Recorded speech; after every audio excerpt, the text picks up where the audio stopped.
கோடநாடு வழக்கில் ஜனவரி 30 மற்றும் 31ஆம் தேதிகளில் அதிமுக பொதுச் செயலாளர் எடப்பாடி பழனிசாமி ஆஜராக தற்போது சென்னை உயர்நீதிமன்றம் உத்தரவு பிறப்பித்திருக்கிறது. இதுகுறித்த கூடுதல் விவரங்களை செய்தியாளர் கிருஷ்ணா வழங்க கேட்கலாம். வணக்கம் கிருஷ்ணா, விவரங்களை பதிவு பண்ணலாம். வணக்கம்.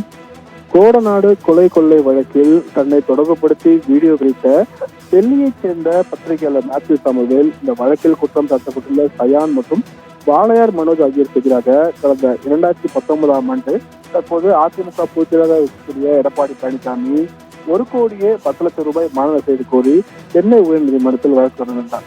இந்த வழக்கில் சாட்சியங்களை பதிவு செய்வதற்காக வழக்கை மாஸ்டர் நீதிமன்றத்திற்கு அனுப்பி வைத்து சென்னை உயர்நீதிமன்றம் உத்தரவிட்டிருந்தது. இந்த நிலையில் உயர்நீதிமன்ற வளாகத்திற்குரிய மாஸ்டர் நீதிமன்றத்தில் நேரில் ஆஜராகி சாட்சியம் அளிக்க இயலாது எனவும் நமது வீட்டில் சாட்சியத்தை பதிவு செய்ய வழக்கறிஞர் ஆணையரை நியமிக்க வேண்டும் எனவும் எடப்பாடி பழனிசாமி தரப்பில் சென்னை உயர்நீதிமன்றத்தில் மனு தாக்கல் செய்யப்பட்டது.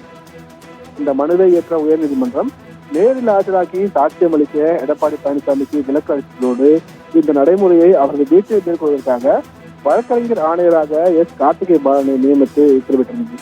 இந்த மேத்யூ சாமுவேல் தரப்பில் மேல்முறையீட்டு மனுவானது தாக்கல் செய்யப்பட்டது. இந்த மேல்முறையீட்டு மனுக்கள் நீதிபதிகள் ஆர் மகாதேவன் மற்றும் நீதிபதி முகமது ஷபீக் அடங்கிய அமர்வில் கடந்த முறை விசாரணைக்கு வந்தபோது எடப்பாடி பழனிசாமி ஆஜராவதிலிருந்து விலக்களிக்க வேண்டும் என கூறக்கூடிய காரணங்கள் ஏற்றுக்கொள்ளும்படியாக இல்லை என்றும் சட்டத்தின் முன் அனைவரும் சமம் என்று கூறி உரிய அறிவுறுத்தல் வழங்கும்படி இபிஎஸ் தரப்பு வழக்கறிஞருக்கு நீதிபதிகள் உத்தரவிட்டிருந்தனர்.